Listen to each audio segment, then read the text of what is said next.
ঘুম থেকে উঠে সামনে ন্যান্সিকে দেখে ভড়কে গেল তে। আজকে তো রবিবার, তাহলে তুই আমার বাড়িতে কি করছিস? আজকে রবিবার না, সোমবার। জঙ্কুক স্যারের ক্লাস আছে, ভুলে গেছিস? ন্যান্সির কথাটা বলতে দেরি হলেও তের উঠে ওয়াশরুমে চলে যেতে দেরি হলো না। পাক্কা 5 মিনিট পর রেডি হয়ে বের হলো তে। তের মা আয়ু রান্নাঘরে ব্যস্ত আছে।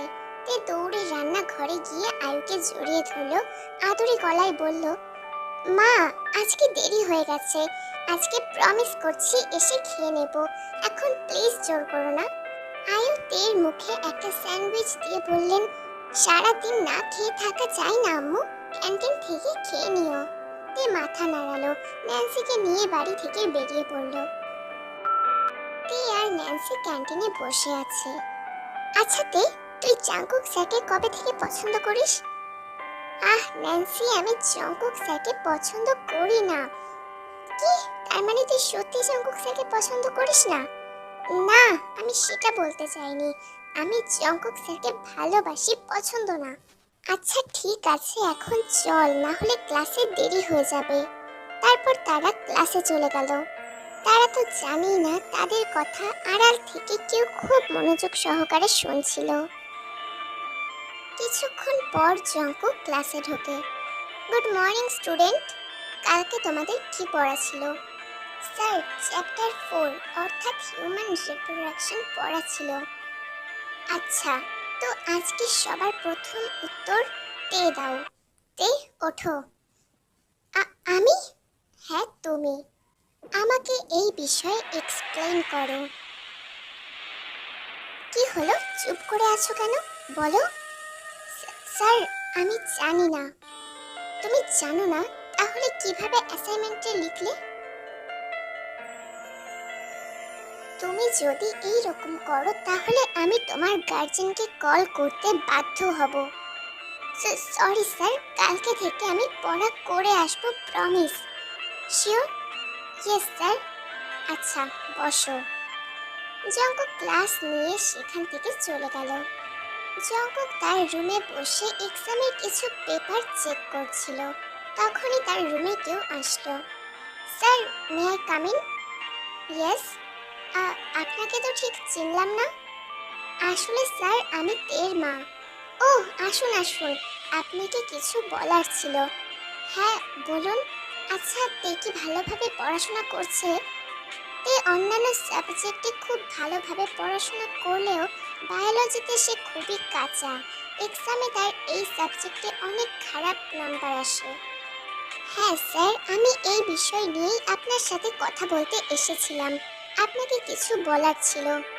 হ্যাঁ, অবশ্যই বলুন।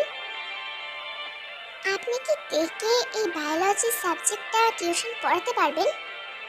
কিন্তু আমার তো পুরো দিনের সময় হবে না, সারা দিনে ব্যস্ত থাকি।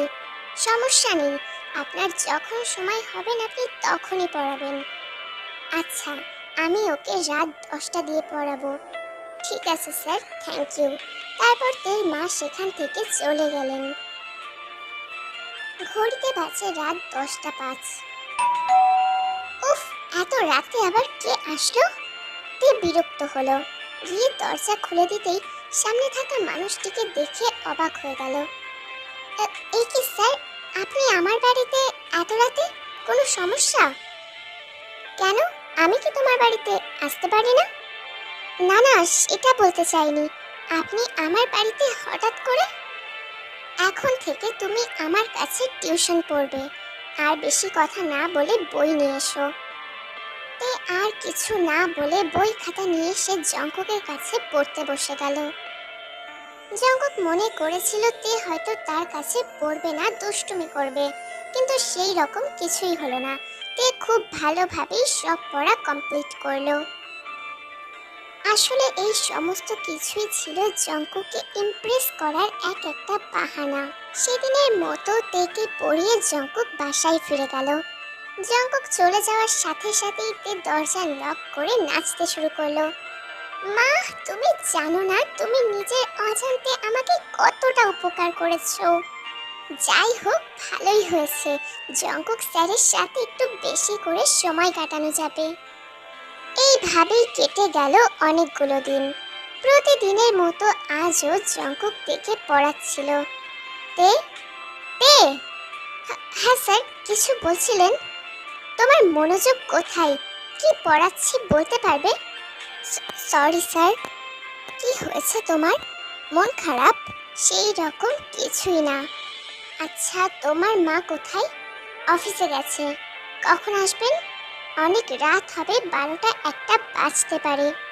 আচ্ছা চলো বাইরে থেকে ঘুরে আসি। কি সত্যি? চলো। রাস্তার এক পাশ দিয়ে হাত ধরে হাঁটছে তেকুক। ল্যাম্পপোস্টের আলোয় আলোকিত রাস্তাটা। খুব একটা মানুষজন নেই বললেই চলে। একটা দুটো গাড়ি যাওয়া আসা করছে মাঝে মধ্যে। আচ্ছা তে, তোমার কি কোনো বয়ফ্রেন্ড আছে? না তো। আপনার কোনো গার্লফ্রেন্ড আছে? আমার আবার গার্লফ্রেন্ড থাকবে কি করে? আমি তো বিবাহিত। কি? হ্যাঁ, কেন? কিছু না, আমার ভালো লাগছে না, আমি বাড়ি যাচ্ছি। তে রাগ করে চলে যাচ্ছিল, কিন্তু জঙ্কুক তের হাতটা ধরলো। তে অবাক হয়ে ঘুরে তাকালো। বোকা মেয়ে, আমি বললাম আর তুমি বিশ্বাস করে নিলে। বউ তো দূরের কথা, আমার তো একটা গার্লফ্রেন্ডও নেই। পিওর সিঙ্গেল মানুষ আমি। তোমাকে এখন আমি বাড়িতে দিয়ে আসি। কালকে চ্যাপ্টার 4 পড়াবো, রেডি থেকো। চ্যাপ্টার 4টা কি আমরা স্কিপ করতে পারি না? না, এটা খুবই গুরুত্বপূর্ণ। এটা স্কিপ করার কথা তুমি ভাবলে কিভাবে? জঙ্কুক তেকে বাড়িতে পৌঁছে দিয়ে নিজের বাড়িতে ফিরে যায়। তাহলে তোর কথা অনুযায়ী কালকে তুই আর জঙ্কুক স্যার সারা রাত ঘুরে বেরিয়েছিস না পড়ে? আর এটা আমাকে বিশ্বাস করতে বলছিস? Like seriously? আমি জানতাম ন্যান্সি তুই কিছুতেই বিশ্বাস করবি না, কিন্তু এটা সত্যি। এটা যদি সত্যি হয় তার মানে তো কুছ কুছ হোতা হে। উফ ন্যান্সি, তুই চুপ কর তো। আচ্ছা তুই ক্লাসে যা, আমি একটু লাইব্রেরিতে যাব। তারপর ন্যান্সি লাইব্রেরিতে চলে গেল, আর তে ক্লাসে যাচ্ছিল। জঙ্কুক স্টাফ রুম থেকে বের হচ্ছিল। লিসাও তার পাশ দিয়ে যাচ্ছিল। তারা কেউই কাউকে লক্ষ্য করেনি। হঠাৎ তাদের ধাক্কা লেগে যায়। লিসা পড়ে যাচ্ছিল, কিন্তু জঙ্কুক তাকে ধরে নেয়। আর এই সিনটাই তে দেখে নেয় দূর থেকে। তে জঙ্কুককে ভুল বুঝে ক্লাসে চলে যায়। তোর কি হলো? একটু আগেও তোর মনটা বেশ ফুরফুরে ছিল, তাহলে এখন এইভাবে গোমরা মুখ করে বসে আছিস কেন? কিছু না। জঙ্কুক ক্লাসে প্রবেশ করলো। সবাই উঠে দাঁড়ালো, কিন্তু তে দাঁড়ালো না। জঙ্কুক লক্ষ্য করলো, কিন্তু কিছু বলল না। পুরোটা ক্লাস তে জঙ্কুককে ইগনোর করলো, একবারও তাকালো না। জঙ্কুকের মনটা খারাপ হলো। যে মেয়েটা প্রতিদিন তার দিকে তাকিয়ে থাকে, পড়াশোনা না ফ্লাইং কিস দেয়, সেই মেয়েটা আজকে তার দিকে তাকালোই না। কি হয়েছে তের? 10টা বাজে। বেল বেজে উঠলো।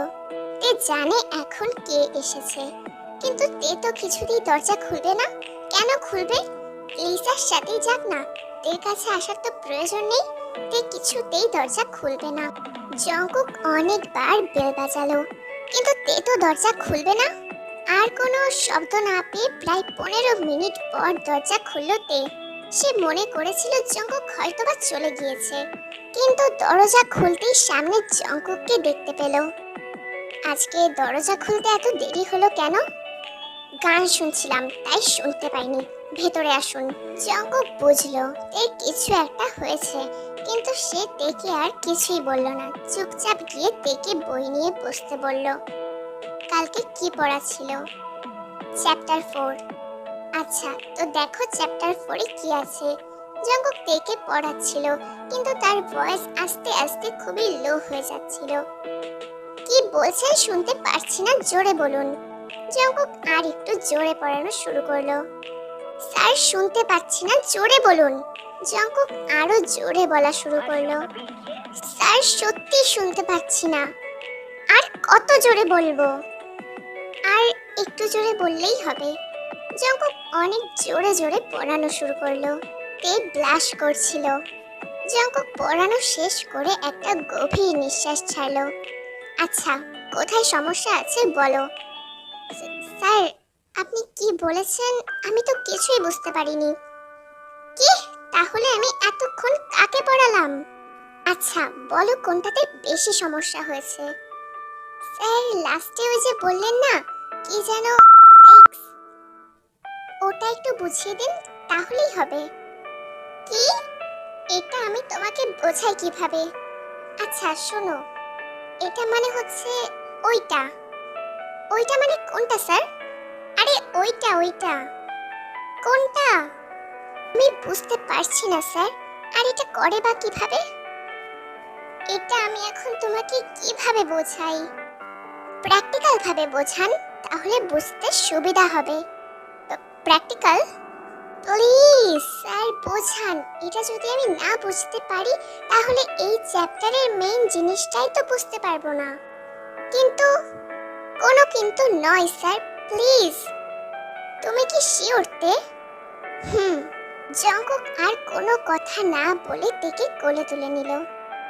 এ কি করছেন স্যার? কেন? তুমি তো বললে প্র্যাকটিক্যাল ভাবে শিখতে চাও। জঙ্কুক তেকে তের বেডরুমে নিয়ে আসলো। তেকে বিছানার উপরে শুইয়ে তার উপর কিছুটা ঝুঁকে আসলো। তোমাকে প্র্যাকটিক্যাল ভাবে শেখানোর আগে আমি তোমাকে একটা কথা বলতে চাই। আমি তোমাকে ভালোবেসে ফেলেছি। একটু না তো অনেকটা। তোমাকে ছেড়ে আমি থাকতে পারবো না। তে কিছু বলল না। আমি জানি তে তুমি আমাকে ভালোবাসো। তো তোমাকে এখন প্র্যাকটিক্যাল ভাবে শেখানোর ক্লাস শুরু করা যাক। জঙ্কুক তেকে কিস করা শুরু করলো। তেও কিস ব্যাক করছিল। একটু পরে গলায় নেমে আসলো। জঙ্কুক তের দিকে আবেদনময়ী দৃষ্টিতে তাকিয়ে নিজের ড্রেস খুলছিল। আমার দিকে তাকাও শোনা, এখনো তো ক্লাস বাকি আছে। তেকুকের মধ্যে খুব সুন্দর একটা সম্পর্ক গড়ে উঠেছিল, যেটা কেউই জানতো না। একদিন বিকালবেলা তে বসে বই পড়ছিল। সেই সময় আয়ু তার ঘরে এলো। তে, তুই এখনো রেডি হসনি কেন? আমি রেডি কেন হব? আমরা কোথায় যাচ্ছি? আরে আমরা কোথাও যাব না। আজকে আমার বস তার ফ্যামিলি নিয়ে আমাদের বাড়ি আসবে তোকে দেখতে। আমাকে দেখতে মানে? মানে আমার বসের ছেলের সাথে তোর বিয়ে ঠিক করা হয়েছে। তুমি আমাকে না জানিয়ে আমার বিয়ে ঠিক করে ফেললে। বস তোকে তার ছেলের জন্য দেখেছে, এতে আমার কিছু বলার আছে? তাছাড়া ছেলেটাও দেখতে সুন্দর, অনেক ভালো। এখানে তো তোর আপত্তি করার কথা নয়। আমি অত কিছু জানি না। আমি বিয়ে করতে পারবো না। তোকে এই বিয়ে করতেই হবে। এই জামাটা তুই পরে এক্ষুনি রেডি হয়ে নিচে আই। কথাটা বলেই আয়ু চলে গেলেন। তের মাথায় তো আকাশ ভেঙে পড়ল। এখন কি করবে সে? তাড়াতাড়ি ফোনটা হাতে নিয়ে জঙ্কুকের নাম্বার ডায়াল করলো। কয়েকবার কলও করলো, কিন্তু কই, জঙ্কুক তো কল রিসিভ করছে না। এখন কি হবে? আর উপায় না পেয়ে আয়ুর দিয়ে যাওয়া জামাটা পরে রেডি হয়ে নিল তে। জঙ্কুককে ছাড়া অন্য কাউকে সে বিয়ে করতে পারবে না। দরকার হলে সুইসাইড করবে, কিন্তু বিয়ে করবে না। কিন্তু নিচে নামতেই অবাক হয়ে গেল তে। এ কি, জঙ্কুক এবং তার পরিবারের লোকজন বসে আছে। এটা তো কথা ছিল না। মায়ের বস কি তাহলে? না, তে কিছুই বুঝতে পারছে না। সব কিছুই তার মাথার উপর দিয়ে যাচ্ছে। আপনার মেয়ে আমার অনেক পছন্দ হয়েছে। জিনের কথায় তের গালগুলো লাল হয়ে গেল। তে, জঙ্কুককে নিয়ে তোর রুমে যা। তে জঙ্কুককে নিয়ে তার রুমে চলে গেল। রুমে যেতেই জঙ্কুক তেকে জড়িয়ে ধরলো। কেমন লাগলো আমার সারপ্রাইজ সোনা? তুমি চুপ করো, আর একটু হলেই আমার হার্ট ফেল হচ্ছিল। নো টেনশন, আমি বেঁচে থাকতে অন্য কারোর সাথে বিয়ে তো দূর, অন্য কারোর হাতটাও ধরতে দেব না। তো জান, খুব শীঘ্রই আমাদের বিয়ে হতে চলেছে। তুমি তৈরি তো? তে মাথা নাড়ালো। দেখতে দেখতে তে কুকের বিয়ে হয়ে গেল। তে বসে আছে বাসর ঘরে। কিছুক্ষণ পর জঙ্কুক রুমে আসলো। কি হয়েছে? এইভাবে বসে আছো কেন? কালকে এক্সাম, এক্ষুনি পড়তে বসো। হ্যাঁ সোনা, পড়বো বলেই তো এসেছি। তবে বই খাতা নিয়ে নয়। প্র্যাকটিক্যাল বোঝালেই তো আমি বুঝতে পারি। তাহলে প্র্যাকটিক্যাল বোঝান। প্র্যাকটিক্যাল বুঝতে চাও তাহলে চলো